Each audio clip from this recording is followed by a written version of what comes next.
Eu o convidei para estar ministrando a palavra de Deus aos nossos corações esta noite. Vamos recebê-lo com alegria. Todos digam comigo amém. Amém.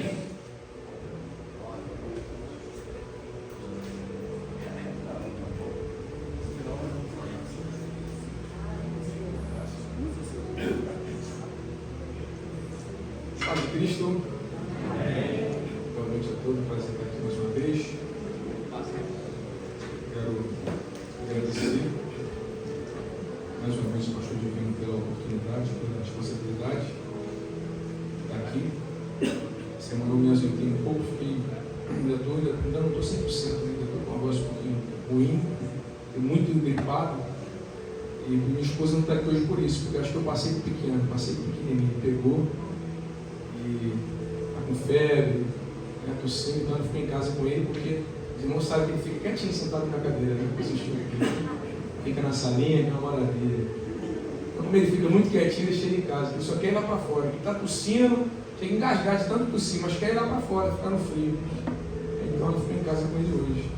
Bem, nós estamos aqui para adorar o Senhor. Eu quero compartilhar com a igreja uma palavra que tem em Lucas, Evangelho de Jesus Cristo, conforme registrou Lucas.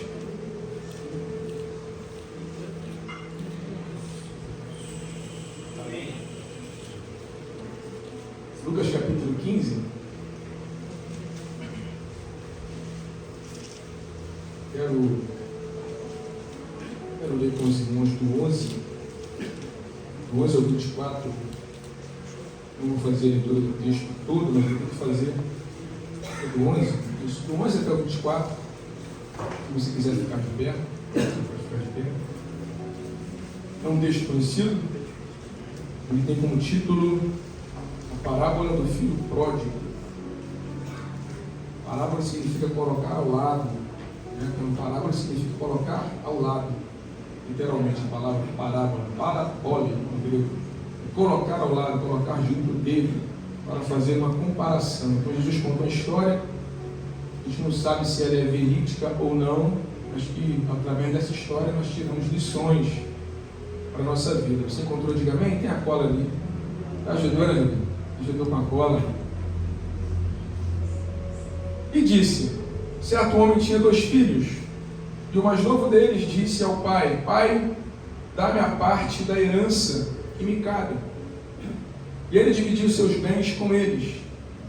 E após poucos dias depois que o filho mais novo ajuntou todos os seus haveres, partiu para uma terra distante e ali desperdiçou seus bens com uma vida dissoluta. E depois de haver despendido tudo, sobreveio grande fome naquela terra e começou a passar necessidade. E foi empregar-se com um dos cidadãos daquele povoado, o qual o mandou apacentar os porcos em seus campos. E desejava encher o estômago com as vagens que os porcos comiam, e nenhum homem lhes dava. E quando caiu em si, disse: quantos serviçais de meu pai têm fartura de pão, e eu pereço de fome?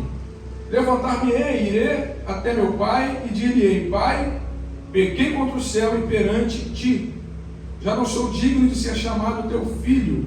Faze-me como um dos seus serviçais. Levantou-se e foi-se para o pai. Mas quando estava ainda bem distante, seu pai o viu, e teve compaixão, e correu, e lançou-se-lhe ao pescoço, e o beijou. E o filho lhe disse: pai, pequei contra o céu e a tua vista, e já não sou digno de ser chamado teu filho.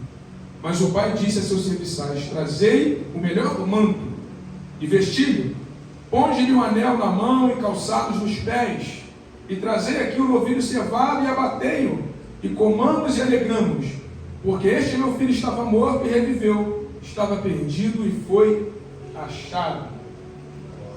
Pai, muito obrigado pela tua palavra.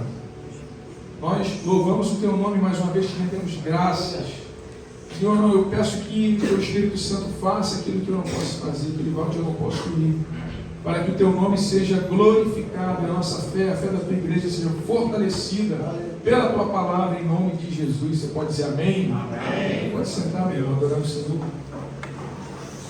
Aleluia. Não vai falhar, irmão. Glória a Deus. Eu não estou 100%. Não vai dar uma falhada. A história do filho pródigo é contada em várias partes do mundo. Né? Em diversas culturas essa história é contada, é conhecida.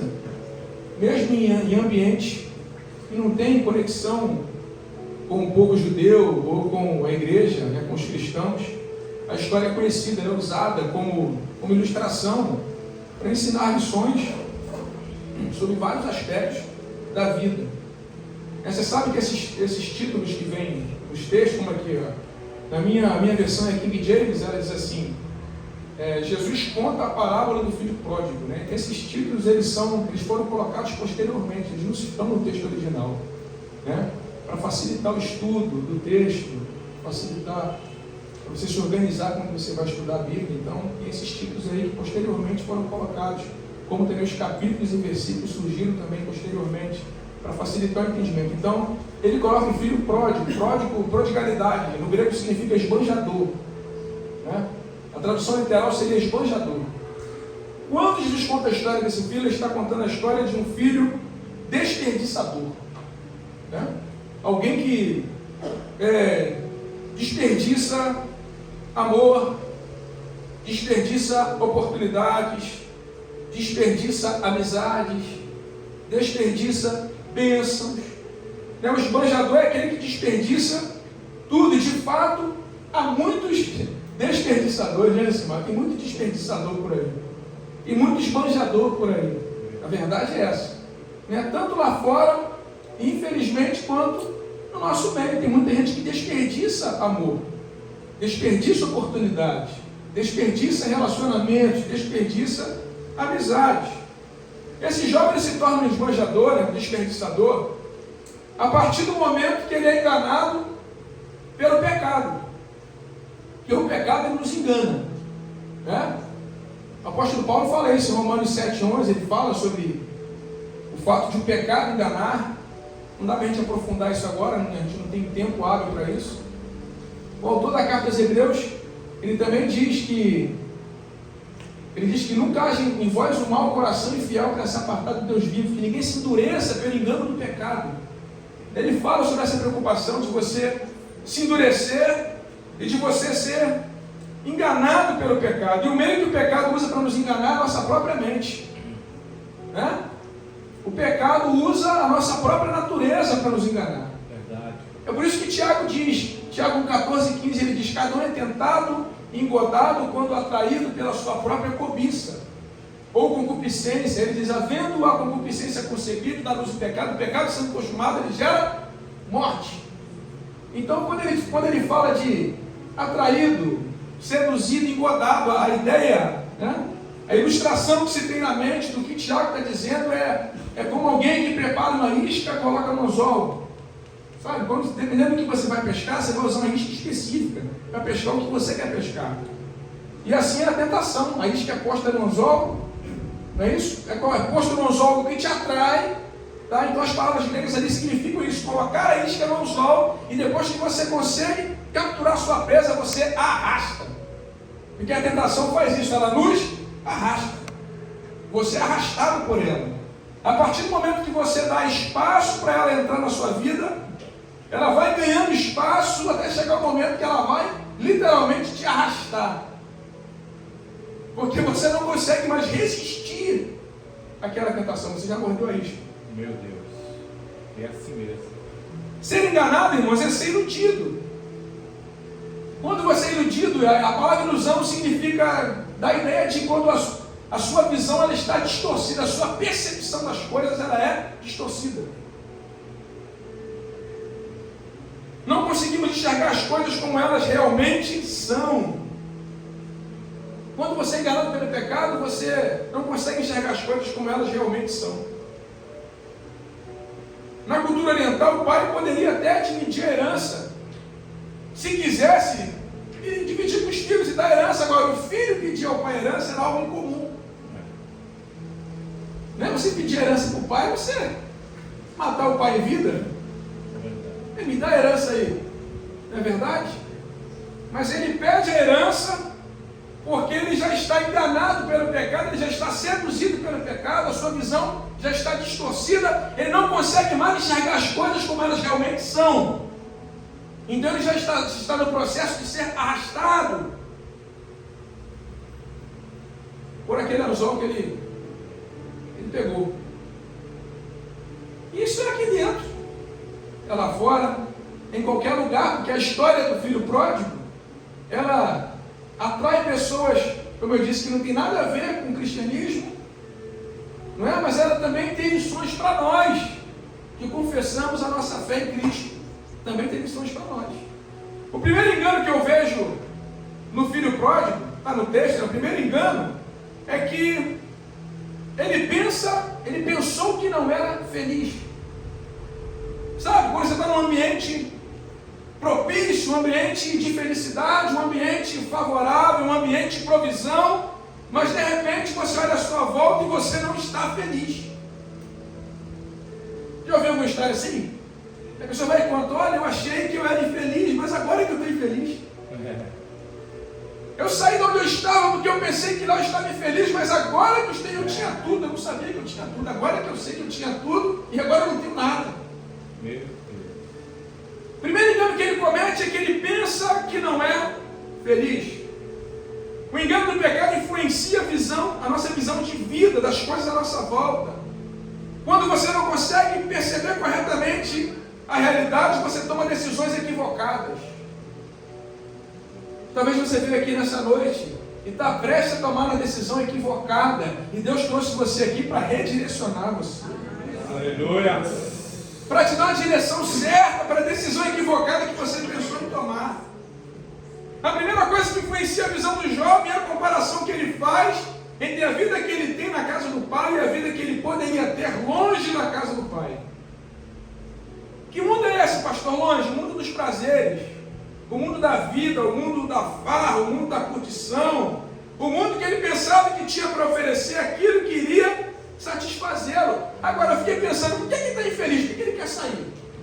Na casa do pai tem provisão, tem terra, tem posses, tem a proteção do pai, tem tudo. Então eu pensei em duas coisas. Primeiro, a primeira coisa que eu acho que esse jovem pensou é que os limites do pai eram uma forma de prisão. Você sabe que para andar com o pai tem que estar de acordo com ele, não é verdade? Andarão dois juntos se não estiver de acordo, diz o profeta Amós, não anda.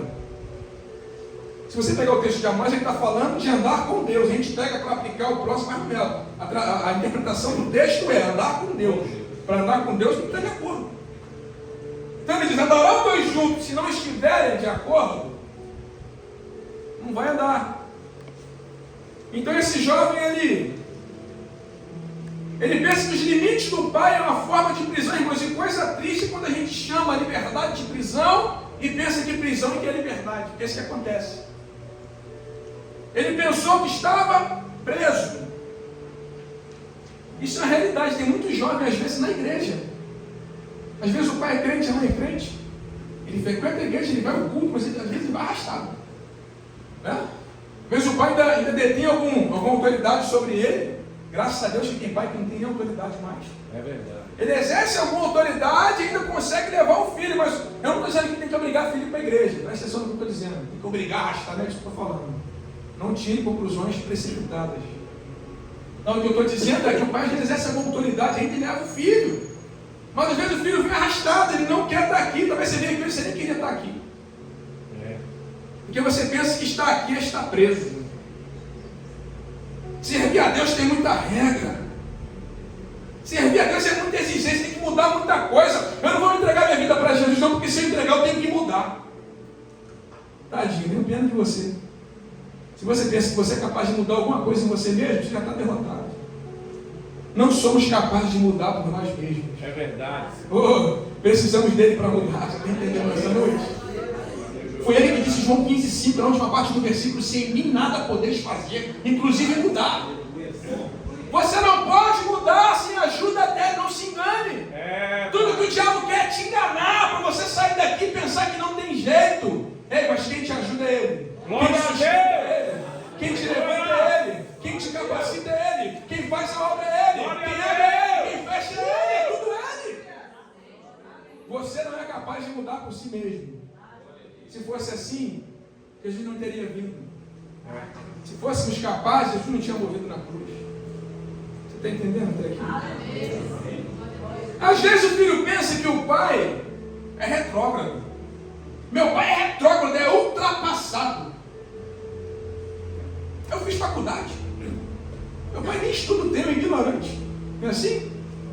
Eu já lidei com jovens assim, irmãos, na igreja. Meu pai não sabe de nada. Meu pai é isso, meu pai é aquilo. E às vezes até o crente pensa que a lei do pai é muito radical, não é assim? Tem crente também que às vezes começa a balançar, titubear. É crente, frequenta a igreja, mas de repente ele acha que não é muito. Eu acho engraçado a minha esposa, pastor. Eu às vezes eu converso com ela em casa e falei assim, eu acho que a gente tem que ter, falo com ela muito sobre ter equilíbrio, né? Ser equilibrado. Aí um dia eu estou lá falando, eu falei várias vezes a palavra equilíbrio. Ela estava lá na cozinha. Ela virou para mim e falou assim, sabe o que acontece? Que é um problema? É que com esse papo de equilíbrio, está todo mundo se tornando liberal. Porque se ficasse no equilíbrio estava bom, mas o problema é que a pessoa começa com o papo do equilíbrio, fica liberal e daqui a pouco está desviada. Ela falou comigo. Então eu prefiro ser radical. Ela falou comigo. É melhor ser radical do que tentar ser equilibrado e ser liberal. Ela falou comigo isso. E eu fiquei depois pensando, porque ser cristão não adianta, irmãos. Ser cristão é radical. Para pensar. Não o radicalismo que o mundo prega, mas o radicalismo de você, de fato, mudar totalmente de vida. Para pensar comigo. Imagina o desastre que seria você abraçar um estilo de vida cristão sem ter Cristo na tua vida. Nossa, pesado. Muito pesado.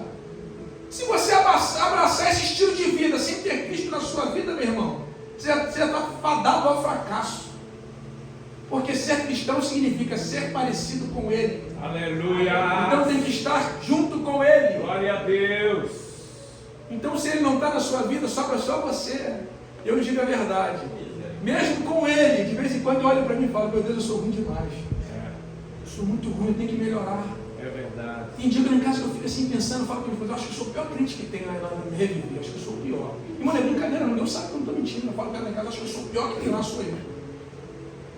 Eu falo para mim, eu estou ruim demais, eu tenho que melhorar. Está muito ruim, não está legal, as coisas não estão boas, não estão boas, eu falo para ela. As coisas não estão boas, precisa melhorar. Irmão, se você disser que está bom, é sinal que você está ruim mesmo.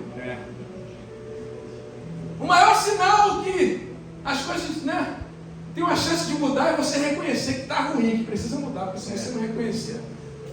Fala, Senhor. Mas esse jovem, ele está cego pelo pecado, foi enganado pelo pecado, ele mordeu a isca, ele está preso no anzol. Então ele pensou assim, eu quero ser livre. E para ser livre, o texto diz, ele parte para uma terra longínqua. Ele pensa que a liberdade está em estar longe da presença do Pai.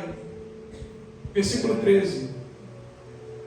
Ele partiu para longe da presença, longe dos valores do Pai, longe da influência do Pai. Ele não sabia que os limites do Pai, quais são os limites do Pai, irmão? Está na tua mão. Para se relacionar com o Pai tem limites. Quais são os limites? A palavra. Não é regra de igreja. Regra de igreja, mas é regra humana. Aqui não pode isso, não pode aquilo. O cara tem um monte de galho de regra, depois ele fica pendurado no galho que ele inventou. Porque já tem regra suficiente para a igreja. Está onde? Bíblia Sagrada. Se você tentar inventar regra, irmão, tu vai atrapalhar tudo, porque Jesus já deu tudo na medida. A regra está aqui. Glória a Deus. Mas ele pensou que as leis do Pai eram uma prisão, mas ele não entendia, Gessimar, que a lei do Pai não é prisão. As regras do Pai são proteção para mim e para você. Glória a Deus, aleluia. Olha o Salmo 1. Bem-aventurado o homem que não anda segundo o conselho dos ímpios, não se assenta à roda dos escarnecedores. Não se detém no caminho dos pecadores, não se assenta à roda dos escarnecedores. Antes, tem o seu prazer na lei do Senhor, na sua lei medita de dia e de noite. Ele diz assim, porque será como árvore plantada junto ao ribeiro de águas, cujas folhas não caem, dá o seu fruto na estação própria, e tudo quanto fizer prosperará. Agora olha a comparação, não são assim os ímpios. Ele continua, os ímpios são como a moinha que o vento espalha, pelo que os ímpios não subsistirão ao juízo, e os pecadores não ficarão na congregação do justo, porque Deus conhece o caminho do justo, mas o caminho do ímpio perecerá.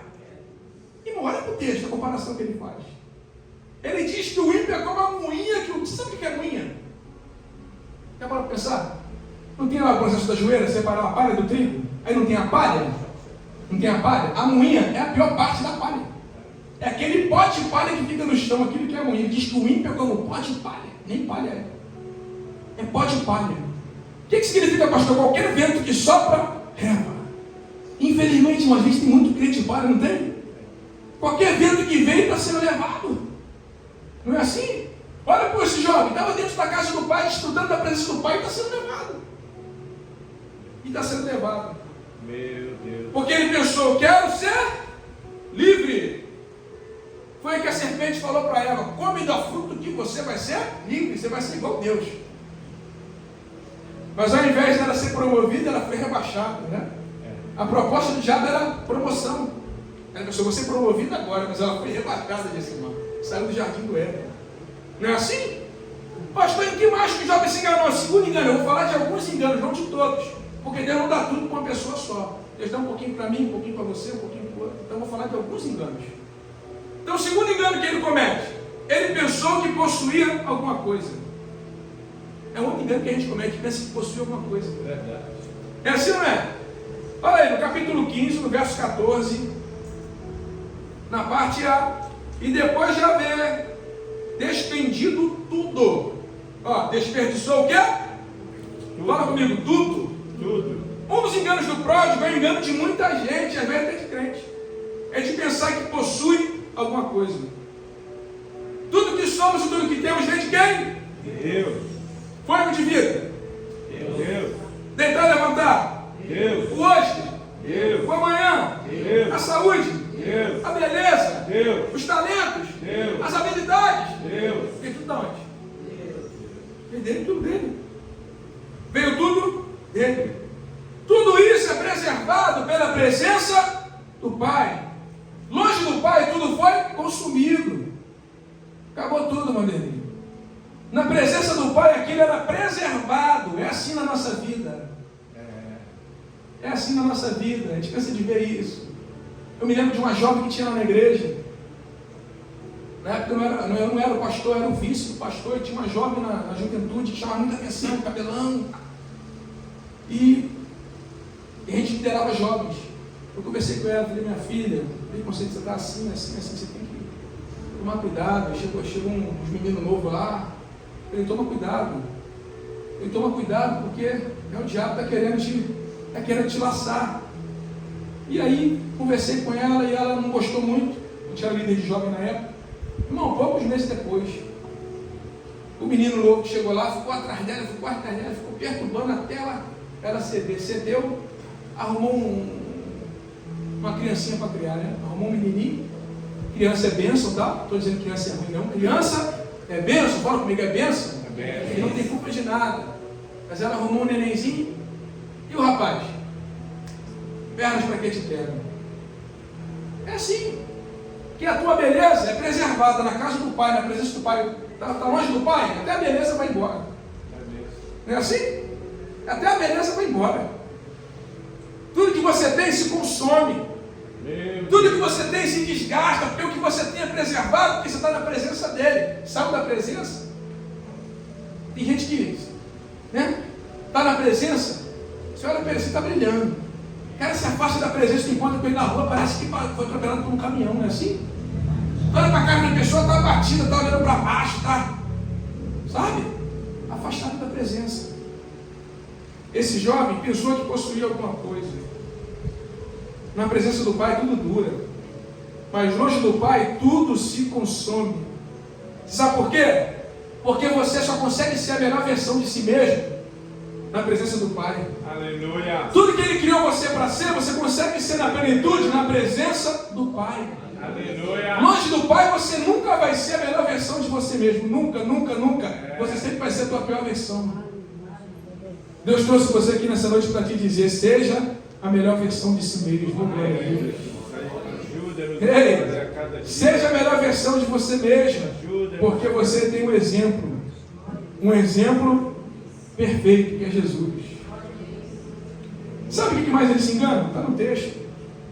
O texto diz que ele gasta tudo, a fome chega na terra, e ele começa a fazer o quê? Passar necessidade. Quem tinha muita coisa, agora está sem nada. está precisando de socorro. Você sabe por quê? O terceiro engano dele, ele pensou que tinha amigos. Enquanto ele tinha amigo, vamos comer, vamos beber, vamos farrear. Segunda. Terça, vamos comer, vamos beber, vamos farrear. Quarta, vamos fazer churrasco. Né? Carioca fala churrasco, mas churrasco.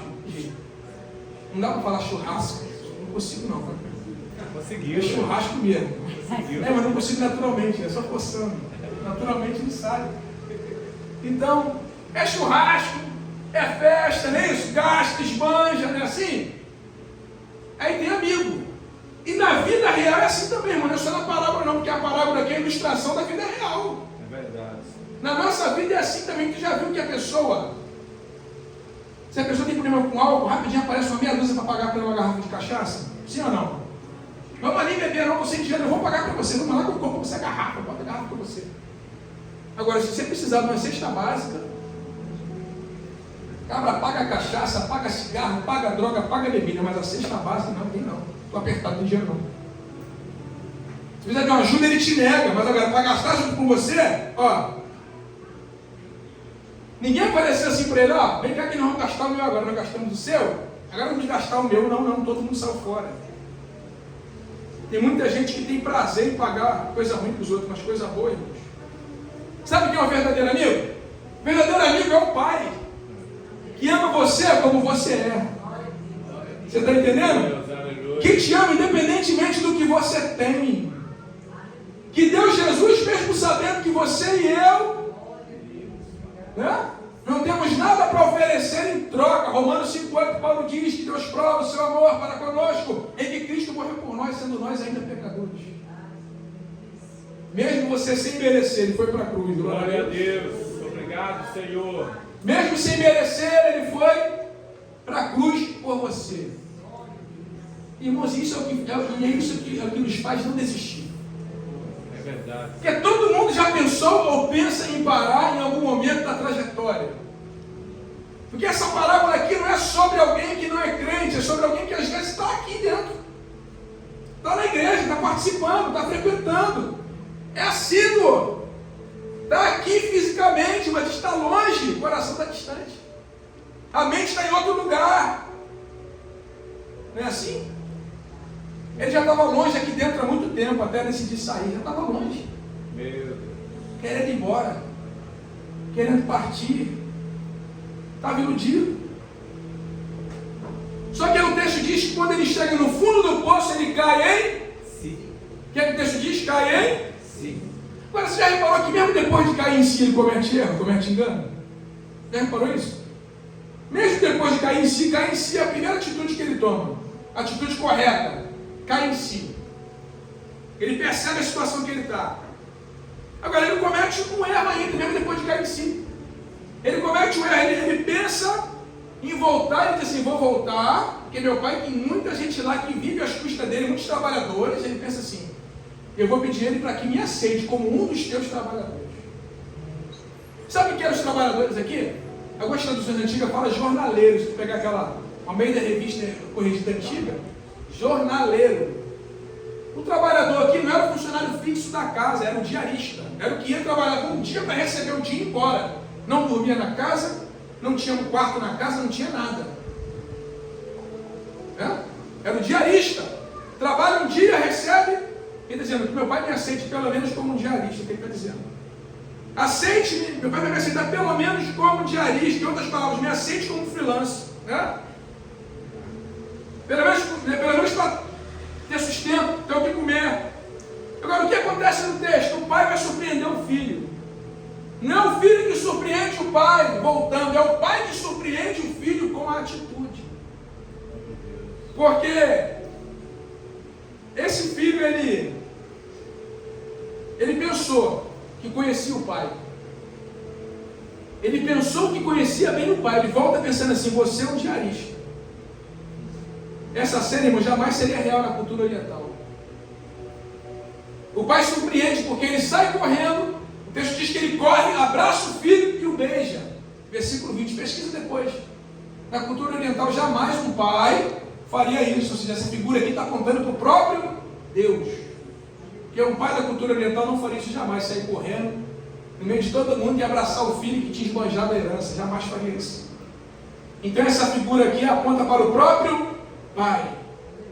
Quando pensamos na pessoa do pai vir em nossa direção, então aí sim, essa cena parece ser possível. Porque ao cair em si, o filho pródigo ele muda a visão acerca de si mesmo.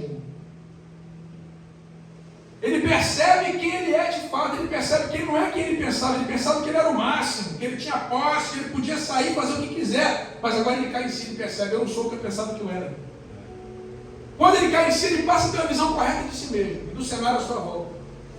Agora, ele só vai passar a ter uma visão correta do pai, ele só muda a visão dele acerca do pai, quando o pai sai correndo, um abraço e um beijo. Até então ele só tinha mudado a visão acerca dele mesmo. Não mudou a visão do pai, a visão acerca do pai, o que ele pensava do pai, ele achou que o pai aceitava como empregado. Mas quando o pai corre, o abraça e o beija, aí então ele muda a visão acerca do pai. Ele é quebrantado pelo beijo, pelo abraço, pelo cuidado do pai. O quinto engano que ele cometeu, ele pensou que sabia o tamanho do amor do pai. Ele pensou que o pai era aceitado como empregado, mas o pai chega e recebe ele como? Filho. Fala comigo, filho, fala forte. Filho. O pai surpreende, o pai diz assim, o negócio é o seguinte, pega a melhor veste. Aleluia. Pega o anel. Pega as sandálias. Pega o bezerro que está engordando com a ocasião especial e vamos matar. Hoje. Vamos fazer um banquete? Hoje. Então o pai diz, melhor veste. Troca de veste. Anel no dedo. Sandálias nos pés. E vai ter banquete.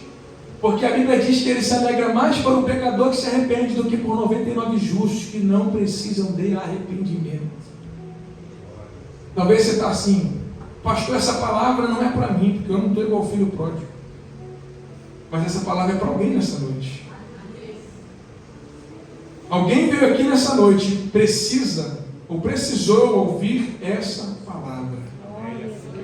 O pai troca as vestes. As vestes de tristeza são trocadas por vestes de alegria. O pai devolve o anel no dedo, o anel de autoridade, o anel de posicionamento. Você não vai ser diarista, você é meu filho. O pai coloca sandália nos pés, porque ele veio com certeza com os pés machucados, pelas pedras, pelos obstáculos do caminho, mas o pai calça, o pai devolve para ele a proteção do pai. Coloca sandálias. E o pai prepara o banquete. O pai recebe de volta quem de fato se arrepende. Aleluia. E ele não só restitui, mas ele faz muito além daquilo que se pede e que se pensa. Por quê? Porque a gente pensa assim, eu me afastei, Deus me usava, agora Deus não me usa mais. Então eu te digo, Deus pode te usar ainda mais do que ele te usou no passado. Alguém está de fora e pode olhar, esse aí se afastou, caiu 2, 3 vezes, voltou. Isso aí é a ótica humana, na ótica divina. Deus se alegra quando alguém se arrepende verdadeiramente. E Ele está pronto a te levantar, a te colocar de pé outra vez. Ele te usou? Ele pode te usar ainda mais hoje. Ele fez no seu passado, Ele pode fazer ainda mais hoje. Pastor, Ele fez coisas grandes na minha vida, sim, mas Ele pode fazer coisas ainda maiores. Porque Ele é Deus. Aleluia! Fala comigo assim, quem manda é Ele. Quem manda é Ele. E glória a Deus que é Ele que manda. É. Louvado seja o nome do Senhor, porque é Ele que manda. Porque é Ele que está no controle. Porque se fôssemos nós, a gente ia passar a peleira, né? Esse serve, esse não serve. Aquele serve, esse não serve. A gente ia fazer a peleira. Mas a peleira de Jeová é diferente. Porque Ele não olha para a aparência. Oh, glória a Deus. Os nossos enganos, irmãos, mudam a nossa sentença. O engano do pecado muda a nossa sentença, pode nos condenar ao inferno. Mas ele não muda o amor do Pai por nós. Os nossos enganos não mudam o tamanho do amor do Pai por nós. O Pai continua nos amando. Ele está de braços abertos para receber um coração contrito e quebrantado. Quem sabe você veio aqui nesta noite e Deus falou ao seu coração. E hoje é o dia de você tomar uma decisão. Quem sabe não é hora de você sair, né? dessa vida de muitas vezes falsos amigos, não é assim? E se abraçar com o verdadeiro amigo. Aquele que não te abandona quando tudo acaba, aquele que não te abandona quando você não tem nada a oferecer. E tem muita gente assim, está com você, mas quando você tem algo para oferecer, quando você não tem, ele vai embora. Mas aqui, nessa noite, está aquele que não abandona em nenhuma situação, em nenhuma circunstância. Há um coração contrito e quebrantado. Deus, ele não rejeita. Deus quer fazer festa no céu hoje. Hã? Nós esperamos que tenha festa no céu hoje. A gente sempre espera por isso, não é verdade? Quem faz a obra é Ele, mas nós oramos e esperamos que haja festa no céu. Fica de pé nessa noite. Glória a Deus, aleluia. Oh. Se tiver alguém que quer ter um encontro com Jesus, quer mudar de rota hoje, vem aqui à frente. Sai do seu lugar. Em nome de Jesus. Vence isso que está te prendendo na cadeira e sai e vem. E vem. Quem sabe você até conhece a palavra, está afastado. Vem. Se afastou dos caminhos. Volta hoje. Hoje há uma oportunidade, uma porta de graça aberta aqui neste lugar. Para você voltar. Em segundo lugar, quem sabe você está distante aqui dentro. E você diz, eu preciso dessa oração, porque eu estou distante. Aqui dentro eu estou distante. Eu vim para o culto a semana toda, mas eu estou longe. Eu estou distante. Essa chamada é para você também. Pode vir aqui à frente, nós vamos orar por você. Vou passar aqui para o pastor Divino. Vem, pastor. E o pastor Divino vai continuar aqui, vai finalizar. Amém? Pode vir, pastor.